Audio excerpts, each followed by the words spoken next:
Thank you so much for watching. I will support to you getting your desired band score in your IELTS exam. If you need a prediction material, you can check my Instagram page, link available in a description box. All over proof of previous exam you can see here. Reading prediction, writing, speaking 100% from our prediction material, and this YouTube channel only for you, and every day I will upload listening prediction videos for your improvements. If you need prediction material, then you can drop me message on my whatsapp number you can see on your screen, 98765 and tell me about your name, your exam date and your location, and I will send you accurate prediction material like reading, listening, writing and speaking. Must comment your band score in comment section.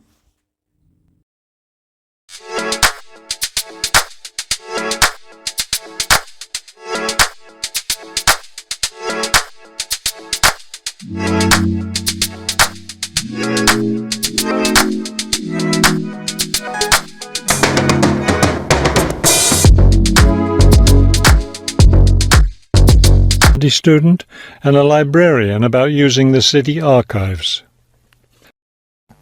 First, you have some time to look at questions 1 to 4.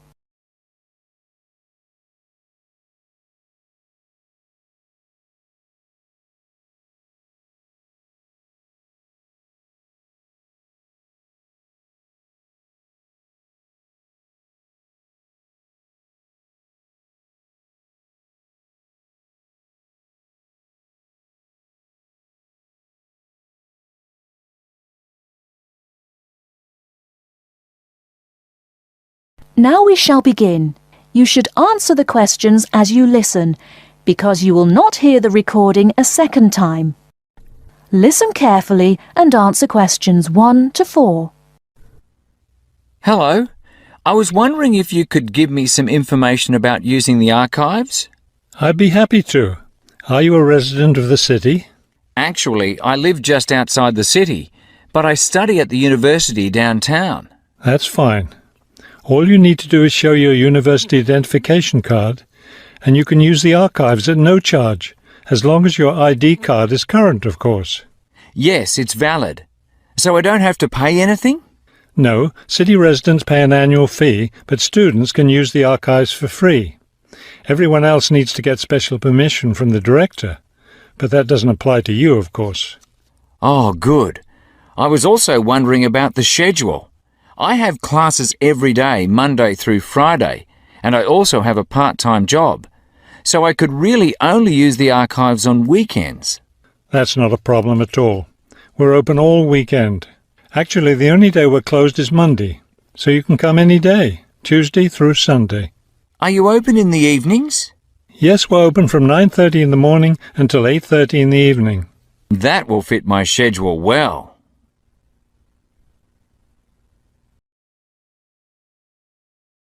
Before you hear the rest of the conversation, you have some time to look at questions 5 to 10.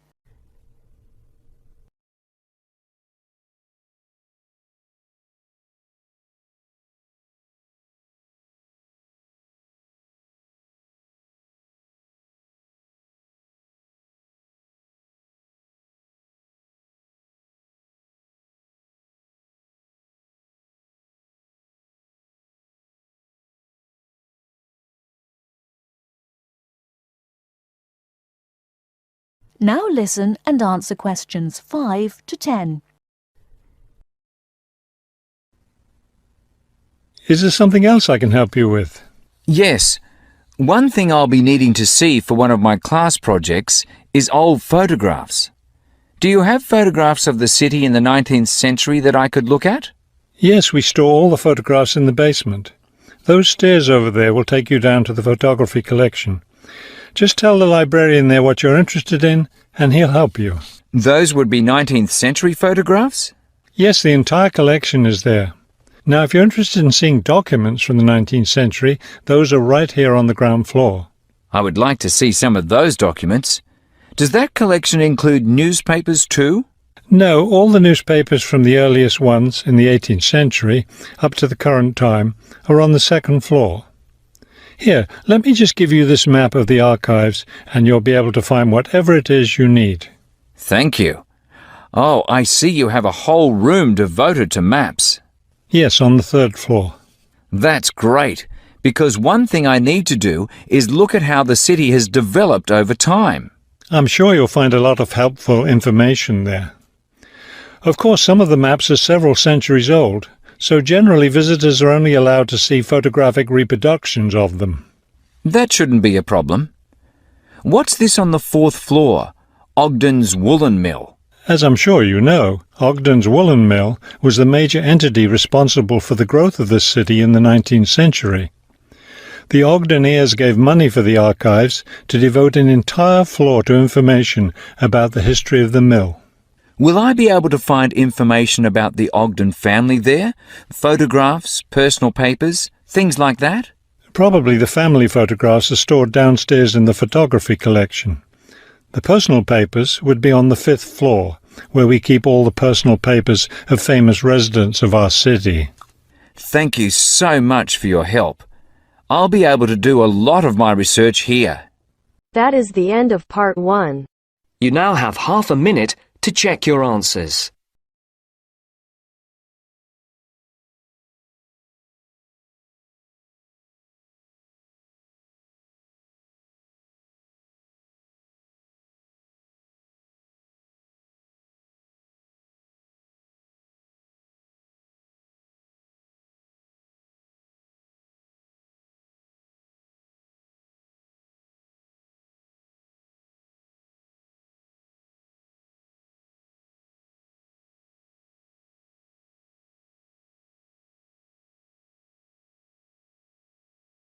Now turns to part 2.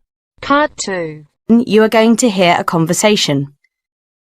First, you have some time to look at questions 11 to 17.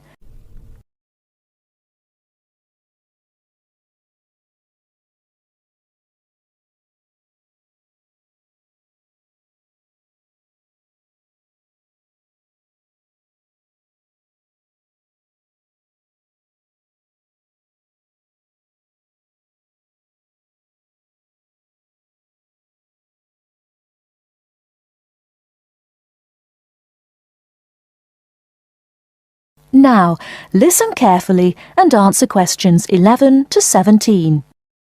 Rita speaking. What should I do for you? Oh, hi. I'd like to order some stationery. Could I know your name? Jackson Paris. Right. Can I just confirm your account number and the name of your company, Jackson? Sure. The number is 692411.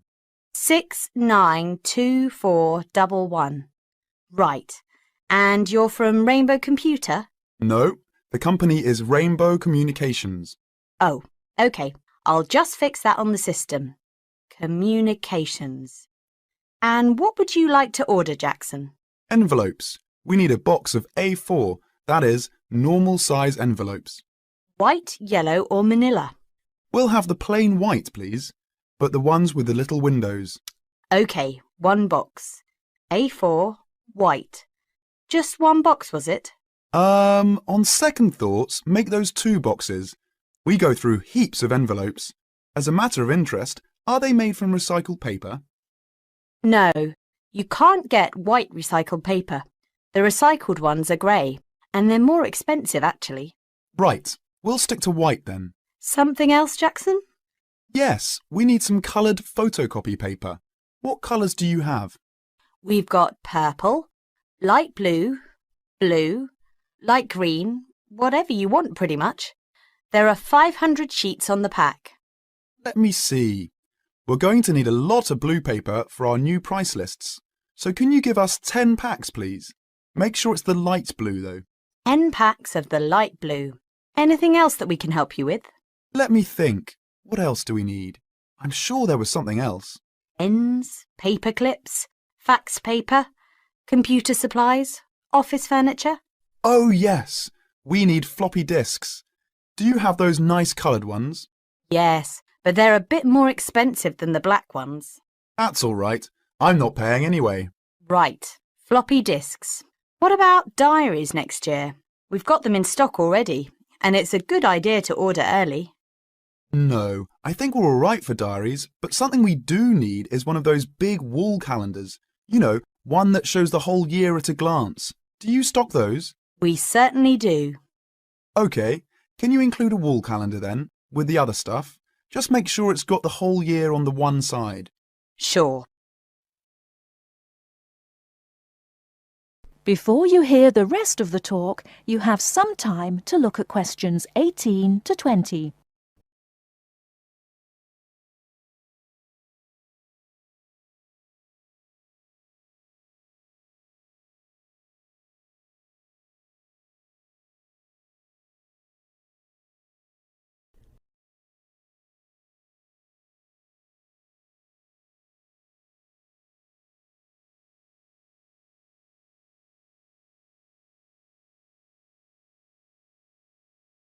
Now listen and answer questions 18 to 20.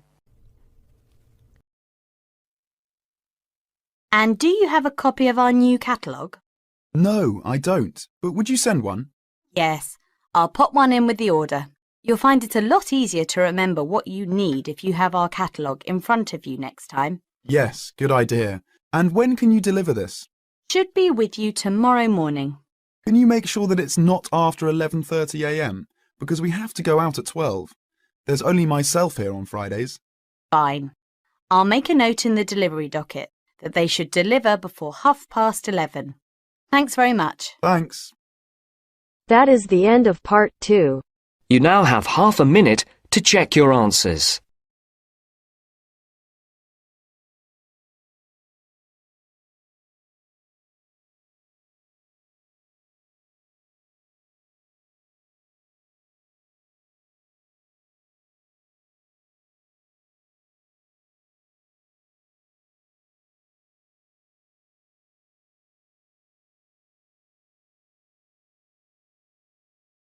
Now turns to part 3.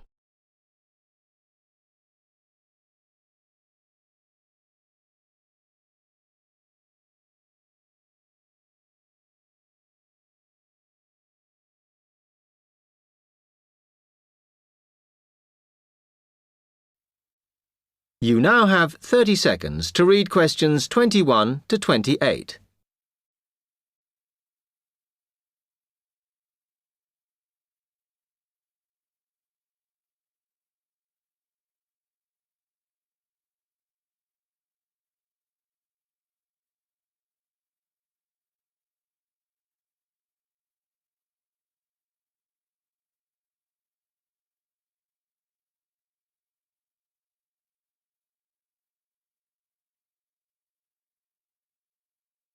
Hi, Kirsten. Have you heard about that architecture conference in Oxford at the end of the year? Yeah, I saw the leaflet on the notice board. As it's my final year, I ought to try giving a paper, but I've got no idea how to go about it. Oh, I think you should go for it. I did one last year. It's quite straightforward. First of all, you need to see what the conference themes are. You know, what topics they're covering. You can do that by looking it up on the website. You need to submit a paper that falls into one of the categories they give you. Oh, that may give me some ideas. Then, while you're doing that, you should also have a look at the information on how to submit your paper. The rules, if you like, such as the length. It's important you follow those. I see. And then I suppose the next stage is to start writing it up. I'd like to use it as an opportunity to propose some future work, but I understand it must be based on current work. Still, there's plenty to choose from. It makes sense to do something that I'm more familiar with. Yes, and the other thing is, when you've written it up, then go back and look at your data carefully and make certain that you've presented it in a format that is standard for your subject. Remember, people have to absorb information very quickly while they're listening, Don't make it too complicated. Okay, well, I reckon that'll take me about a month to get that sorted. Then the next thing I have to do, I guess, before I send it off to the conference organizer, is give the whole thing to the events officer so that he can look through it and see if it all makes sense and is okay. Yeah. Remember to warn him that it's en route so he can fit it into his schedule. Oh. Then you're done, really. All you have to do after that is to go through it and sort out any changes you need to make. Then finally, you can submit it. You can do that online. Phew, good. Then I just wait to hear, I suppose. How long does that take? It depends, but usually about 6 weeks. Oh. When you hear if your paper has been accepted, then at that stage, it's worth giving them a list of any technical things you need when you actually give the talk. Mm-hmm. A screen or video players or that sort of thing. Okay, but that's a long way off. And I know that if my paper is accepted, then at that stage, I have to give them a short text about myself and my academic background so that they can put it in the brochure. Famous at last. Yeah. You now have 15 seconds to read questions 29 to 30.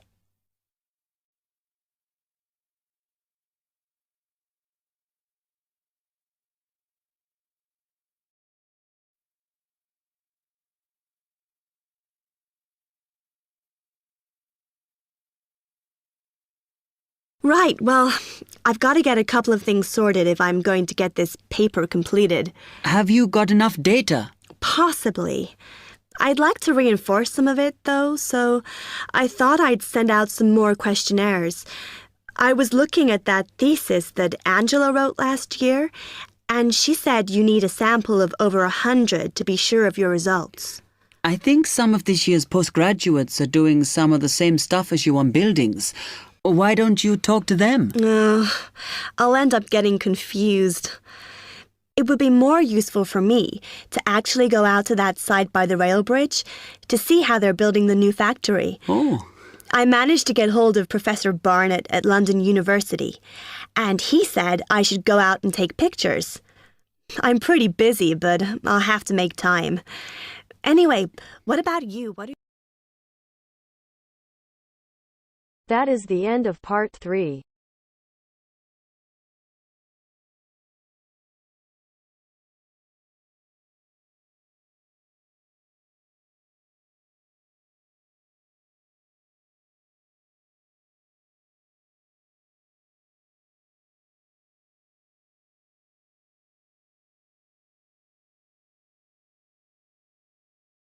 Now turns to part 4.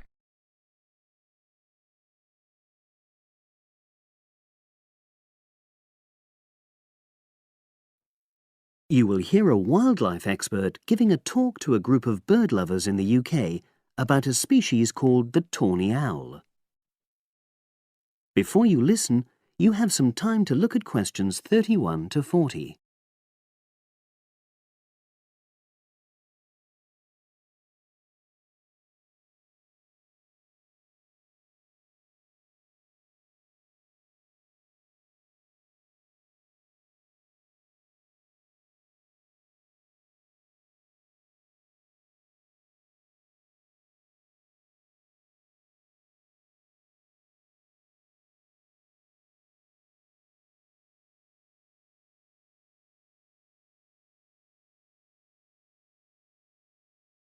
Now listen and answer questions 31 to 40. Good evening, everyone. You're all likely to be familiar with pictures of the tawny owl. Because of all the owl species in the UK, it's actually the most common one. But the chances are that you're more likely to have heard one than actually seen one, as it's also strongly nocturnal. This means that it normally ventures out at night. So, what kind of habitat does the tawny owl prefer? Well, a survey carried out in the 1980s confirmed that this owl is most likely to be found in woodland. If you look at a map of tawny owl distribution across Britain, you'll only see gaps in the treeless marshy areas of eastern England and in some of the more upland parts of northwest Scotland. However, you can sometimes find populations of tawny owls in urban areas too, either in parks or in large gardens. The tawny owl shows some obvious adaptations to its natural habitat. For example, both its wings and its tail are short, which helps it to maneuver through the trees. Also, the bird's plumage is a mixture of brown and grey, and this provides suitable camouflage for when the owl perches up against a tree trunk. Then there are its large eyes. The tawny owl's visual capacities are considerably better than those of humans, and although it can't see in complete darkness, it's sufficiently well equipped to be able to navigate its way around woodland on all but the most overcast nights. Another factor that contributes to the tawny owl's success as a hunter is its excellent memory of the layout of different areas. If you combine this ability with the owl's strongly territorial and sedentary nature, most populations of tawny owl are sit-and-wait predators, you realize that it has a good opportunity to predict where prey might be found. Finally, as well as having large eyes, the owl's sense of hearing is excellent, and this helps it to locate potential prey as it sits on its perch.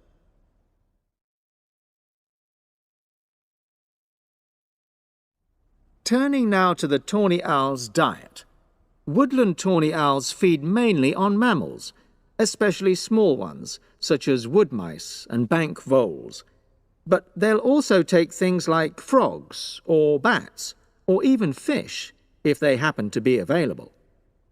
In urbanized landscapes, the owls seem to prey more on birds. So there are some differences there. Let's just look briefly now at survival rates in the tawny owl. Young tawny owls face a difficult time once they leave home, and 2 out of every 3 are likely to die within their first year. So, with such high mortality levels, it's a good job that established breeding pairs can produce young over a number of seasons and maximize their chances of passing their genes on to the next generation of owls. I've already mentioned the sedentary nature of the tawny owl, but it's not just adult tawny owls that are sedentary in their habits. Young birds, dispersing away from where they were born, rarely move far. The average distance is just 4 kilometres. There also appears to be some reluctance to cross large bodies of water.